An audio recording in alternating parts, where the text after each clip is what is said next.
En la historia, las aguas estancadas, sean las de la costumbre o las del despotismo, no toleran la vida. La vida depende de la agitación que realizan unos pocos individuos excéntricos. En homenaje a esa vida, a esa vitalidad, la comunidad debe aceptar ciertos riesgos, debe admitir una porción de herejía. Debe vivir peligrosamente si es que quiere vivir.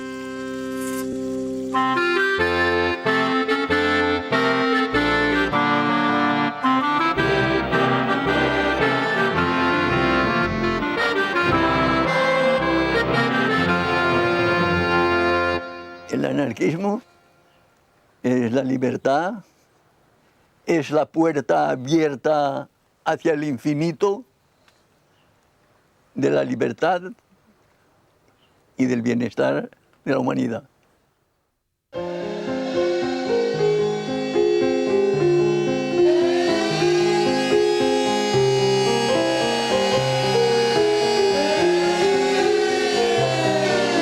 Me desperté con las sirenas de las fábricas y era como si toda Barcelona latiese con un solo corazón. Algo que solo se vive quizá una vez en un siglo. Y si algo puedo decir, que eso marcó mi vida y vivo con esa emoción siempre. La verdadera revolución se inicia el 19 de julio y la inicia el pueblo espontáneamente, defendiéndose contra el ejército. Y es la primera vez y la única vez que el pueblo acaba con el ejército, lo rinde. Hemos podido con el ejército. Este es el grito fantástico de García Oliver el día 20. Hemos podido lo que no se ha podido nunca. Fue una cosa de gran ilusión, de pensar yo de que se había hecho ya la revolución social, no solo en España, yo creo que creí que habíamos triunfado en el mundo entero. Fue espontáneo. El pueblo se encontró dueño de su destino y ejerció su fuerza y llevó a cabo las esperanzas que durante años y años había siempre soñado. Y eso es algo que una oportunidad se acepta, se lleva a cabo y se acabó. La libertad y el universo, mi Dios.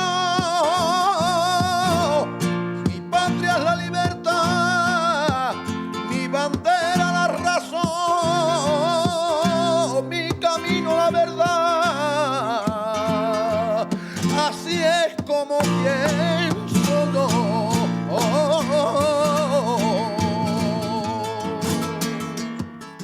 Año tras año, los anarquistas, protagonistas de la revolución que vivió España durante la Guerra Civil entre 1936 y 1939, rememoran aquel verano que cambió para siempre sus vidas.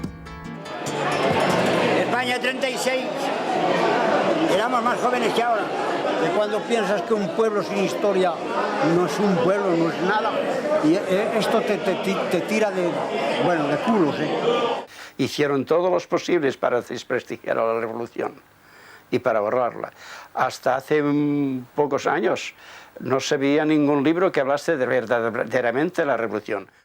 Yo soy albañil y cuando he tenido que construir una casa, he empezado siempre por los fundamentos. Y tanto las películas como todos los actos de la vida tienen un principio, y es en el principio, es en los fundamentos donde hay que empezar. Y eso hay que saber por qué nosotros nos defendimos contra el fascismo, por qué vencimos al fascismo y qué eran las ideas que nosotros preconizábamos y que el pueblo se sintió identificado con ellas.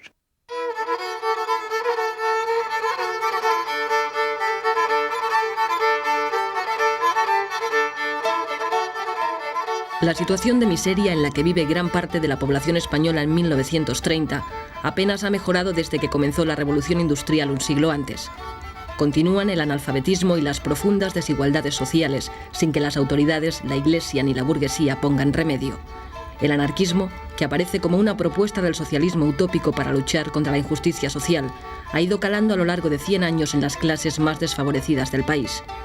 Las ideas de Kropotkin y Bakunin arraigan con fuerza, especialmente en Andalucía y Cataluña.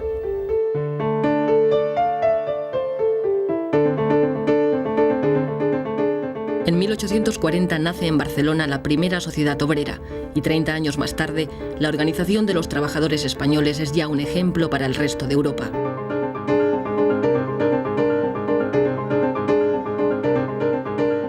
Tras la escisión de la Primera Internacional, en nuestro país triunfan las ideas antiautoritarias de Bakunin frente a las que propugna Marx. Todo debe ser libre para que funcione. Esa es la gran disyuntiva que hubo entre Marx y Bakunin. Marx era autoritario y Bakunin no. En el sur de España, Fermín Salvochea es una de las figuras más influyentes del anarquismo andaluz.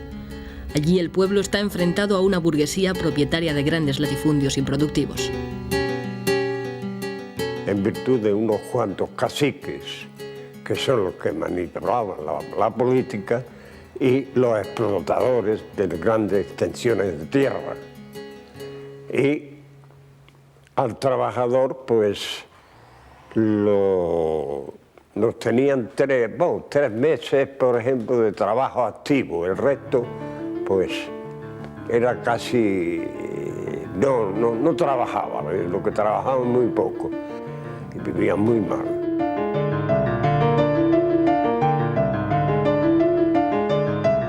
En Jerez, 4.000 campesinos toman la ciudad al grito de «Viva la anarquía», asaltando los comercios en busca de comida.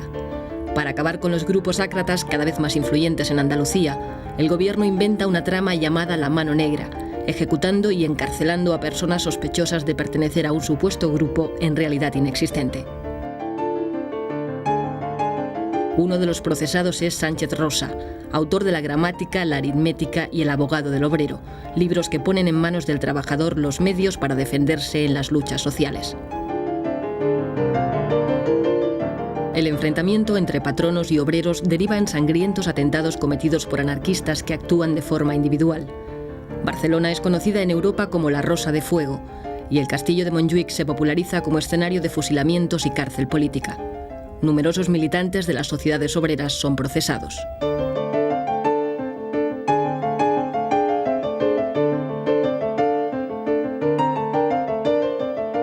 Se ha dado una imagen del anarquismo, de siempre la pistola, siempre... No, señor. Hubo que emplear la pistola también, pero principalmente se basó en la concienciación de la gente a través de la labor cultural, para crear lo que deseamos como un mundo nuevo. Para los anarquistas, es el pueblo el que ha de adquirir una conciencia revolucionaria, conociendo primero la realidad para poder cambiarla.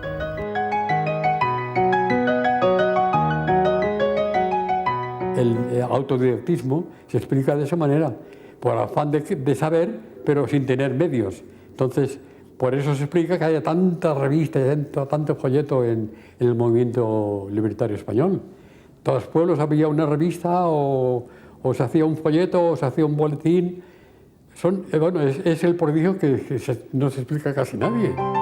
Soledad Gustavo y Joan Montseny, de sobrenombre Federico Urales, son los creadores a finales del siglo XIX de Tierra y Libertad y la Revista Blanca, que llegará a tener 12.000 ejemplares de tirada.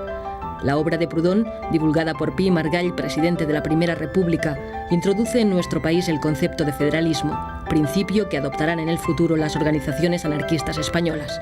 Anselmo Lorenzo, con el proletariado militante, propone ideas revolucionarias para la emancipación de la clase trabajadora en una futura sociedad basada en la libertad, la solidaridad y la ausencia de todo autoritarismo.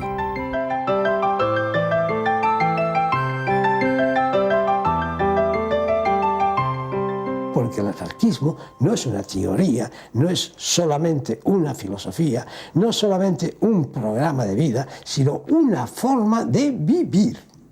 Una forma de vivir. A través de las sociedades obreras, los anarquistas crean escuelas gratuitas que suplen la falta de una enseñanza pública para todos.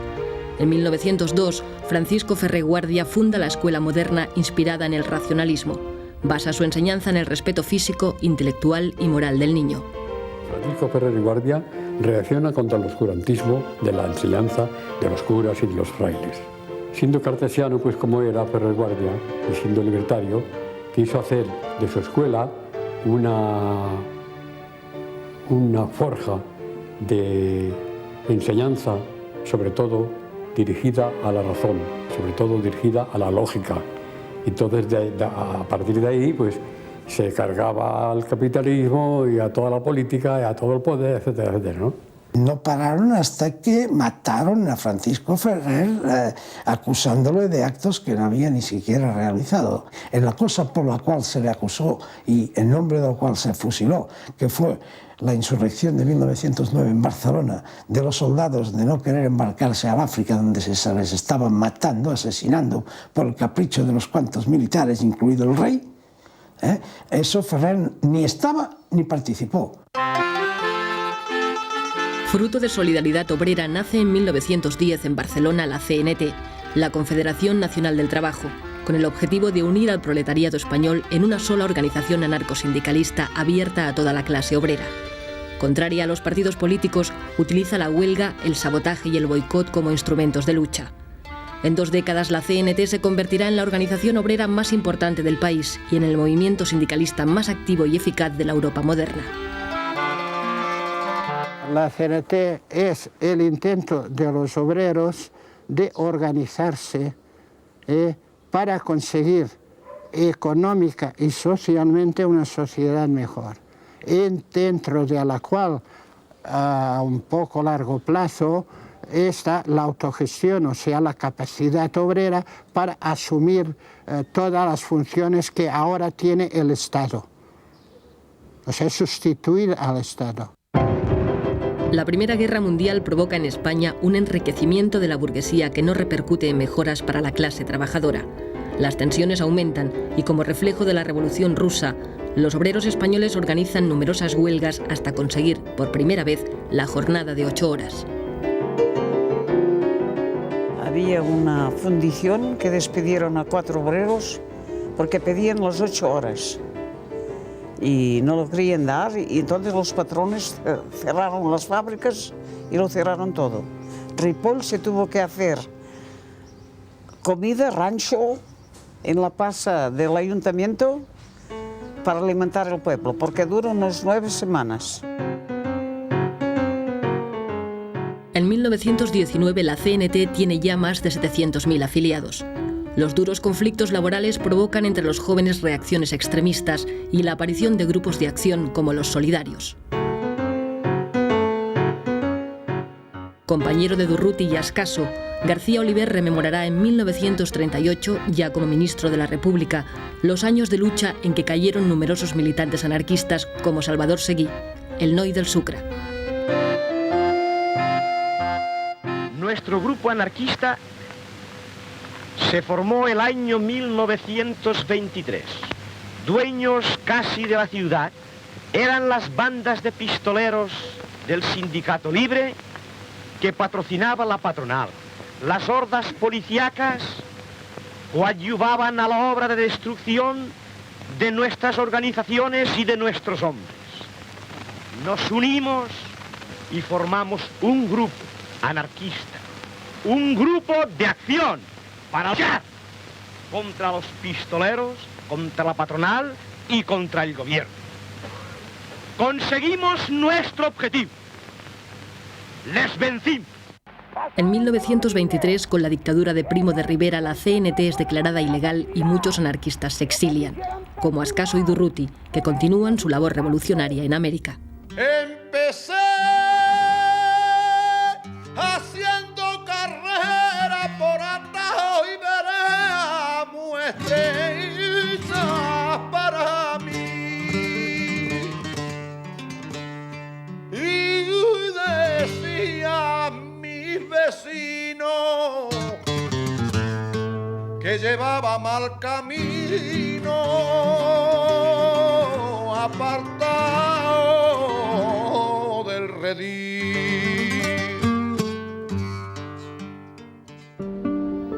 En 1927, en una playa de Valencia, se funda la FAI, la Federación Anarquista Ibérica, que nace con la pretensión de mantener puras las ideas anarquistas dentro de la CNT mediante la formación de pequeños grupos de personas afines, próximas en ideas. para pertenecer a la FAI, por ejemplo, sin ser retranscrita, se tenía que no haber hecho el servicio militar, no haberse casado por la Iglesia, llevar sus hijos el que podía, porque a la escuela racionalista se pagaba, no tener vicios ostensibles. Todo eso era imprescindible. Entonces había una selección natural que hacía una organización muy fuerte, pero sin sectarismo, por coacción moral. Bueno, mis padres, ya te digo, que fue una temporada secretario de la FAI, siempre tuvo cargos, era un hombre, mi padre era un hombre de acción, entonces era muy radical, mi madre también, y entonces pues, y tenía mucha influencia porque era un hombre eran muy humanos, eran muy cultos, tanto mi padre como mi madre, y siempre se rodearon de gente más o menos afín. Y el hombre anarquista procuraba llevar una vida digna, ser un ejemplo. Durante la dictadura, los anarquistas continúan su actividad de manera clandestina. Es el tiempo también de las grandes emigraciones en busca de mejores condiciones de vida. Y mi padre, debido a la crisis de trabajo en la compañía Peñarroya, pues un día decidió marchar a Barcelona. Pero nosotros nos quedamos allá en espera que el hombre ganase algún dinerillo y pudiéramos coger los billetes correspondientes. Tardó un año en lograr ese dinero. El caso es que encontró a un compadre en Barcelona y le dijo, hombre, puedes venir a trabajar al metro. Y además, la vivienda, yo tengo una barraca en la calle Valencia, entre Rocafort y Entenza. Y en esa barraca, pues vivíamos la familia, el compadre que eran 5 y nosotros 5, 10 personas en unos metros cuadrados. Pertenecía a la CNT, mi padre ya. Si ahí en el metro lo llamaron, con lo que te he dicho anteriormente, para decirle que quedaba en la calle, porque un obrero había cometido una falta profesional y ese obrero era murciano. Y entonces despidieron a 80 murcianos que había. Pero el hecho fue de que todos respondían ya a una acción puramente orgánica CNT y por eso los echaron. Sabíamos que existía un mundo que no era el nuestro, puesto que era el que detenía a nuestros padres, el que nos dejaba sin trabajo, es decir, el mundo capitalista de una burguesía, sabíamos que existía, puesto que éramos víctimas de ello, ¿no? Pero nosotros estábamos educados con un entusiasmo que esperábamos que eso fuera posible, que eso se acabara y que la sociedad fuera de una manera más justa, más igualitaria. Encontré gusto a la lectura y después cuando me iba hacia la barraca, pues como en el invierno en particular, me paraba en las farolas de gas o a leer un poco una hoja o me paraba en un escaparate que había luz y después salía corriendo, leía otra página y así. Pero trabajé de sombrerero hasta que llegó la República. Anduve gritando por las calles de Barcelona, ¡Visca la República! ¡Visca la República! Todo eso yo lo he hecho. El 14 de abril de 1931 se instaura democráticamente en España la Segunda República y el rey Alfonso XIII parte hacia el exilio. Era una fiesta en Barcelona, por lo menos, la que yo viví, desbordante, todo el mundo, pero las calles estaban llenas de gente. No se concibe cómo sin preparar esa fiesta se pudo producir ese fenómeno. Todas las calles llenas de gente vitoreando, sin ningún odio. Viva la República, viva la libertad, viva el pueblo, etcétera, etcétera. A partir de ahí, ese remojón, ese chapuzón de libertad que le dio la entrada en la República, estimuló todos los resortes de la persona. No ha habido nunca una juventud tan ansiosa de saber como la que vivimos nosotros entre el 31 y el 36. Aquellas ansias que teníamos contenidas, entonces ya se desbordaron. Ya buscamos sitio a ver dónde podíamos ir. Entonces se nos dijo que habían formado un Ateneo. Allí había el cuadro escénico, había la sección de Esperanto, había cultura general, excursionismo, bueno, había de todo. Y cada noche teníamos un trabajo determinado. Es decir, que nos faltaban horas para todo. Allí se formaron las Juventudes Libertarias, había los grupos de la FAI. Cuando me llevaron al Ateneo Libertario del Clot, para mí fue un deslumbramiento, porque yo vi allí personas que pensaban igualito que yo. Todo el sindicato se convirtió en un centro de educación. Todo el sindicato era un Ateneo. Se hacía la revolución en España, en el mundo, en la tierra, en la luna, todo allí. No eran lugares para jugar las cartas y beber, sino para leer, para conversar, para discutir, debatir, escribir, lo que sea, ¿no? Sobre todo, y también había en los Ateneos, se solían dar muchas veces representaciones teatrales, recitales, muchos recitales, eso es lo que más se hacía, recitales de poesía, casi siempre cayendo en lo social, ¿no? en lo de la denuncia.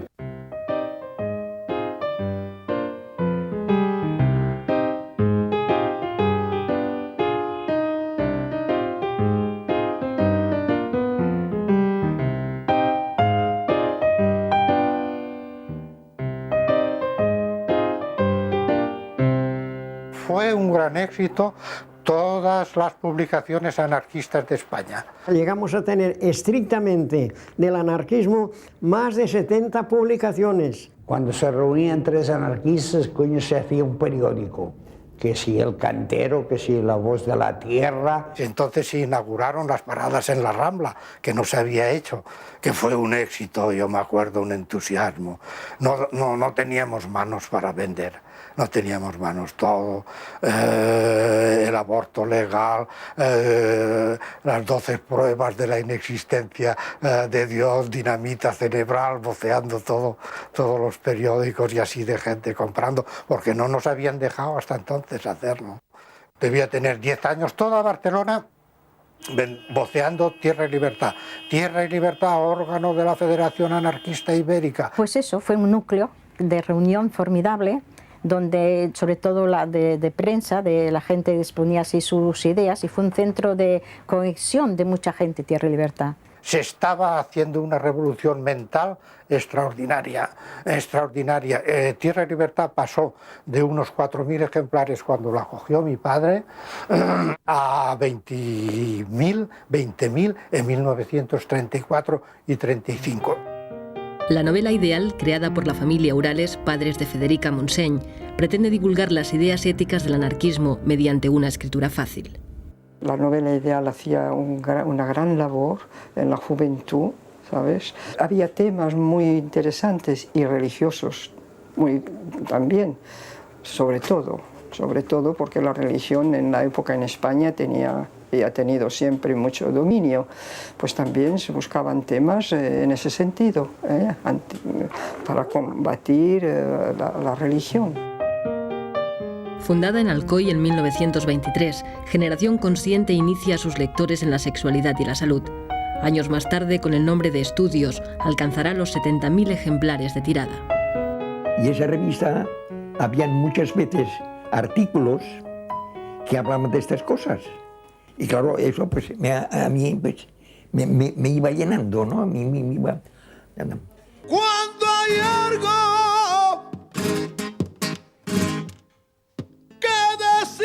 cuando hay algo que decir, no se puede uno callar, porque callar es morir.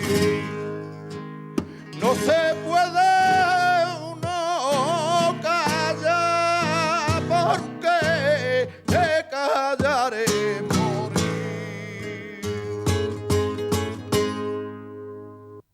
Incluso tú describías y decías, quisiera saber esto o lo otro. Pues te decían, pues sí, pues hay este método, y contestaban por la revista, revista Estudios. Y luego había, la pentalfa era más bien sobre los nudistas. No sé por qué pasa que en las grandes fábricas de la siderometalurgia, pues la gente se da el alcohol. Se suda mucho y se da el alcohol. Por contra, habían unos